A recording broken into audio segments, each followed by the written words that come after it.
suis dans la joie, une joie immense, je suis dans l'allégresse, car mon Dieu m'a libéré.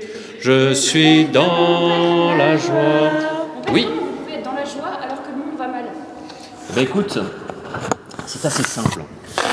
Parce que la joie, elle ne dépend pas de ce que nous vivons, mais la joie, elle est ancrée dans une personne qui est le Christ lui-même.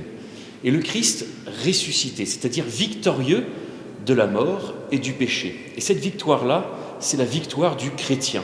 Parce qu'il sait que le Christ est déjà victorieux, que la victoire est déjà là, et qu'il ne nous reste plus qu'à gagner les batailles.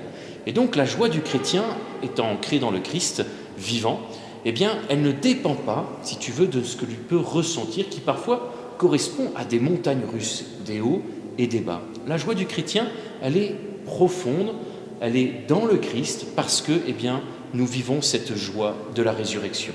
Et cette joie de la résurrection, elle se vit dans le quotidien, lorsque, eh bien, tu apprends à vivre les choses belles avec le Seigneur, mais aussi à vivre les choses difficiles de ta vie avec le Christ.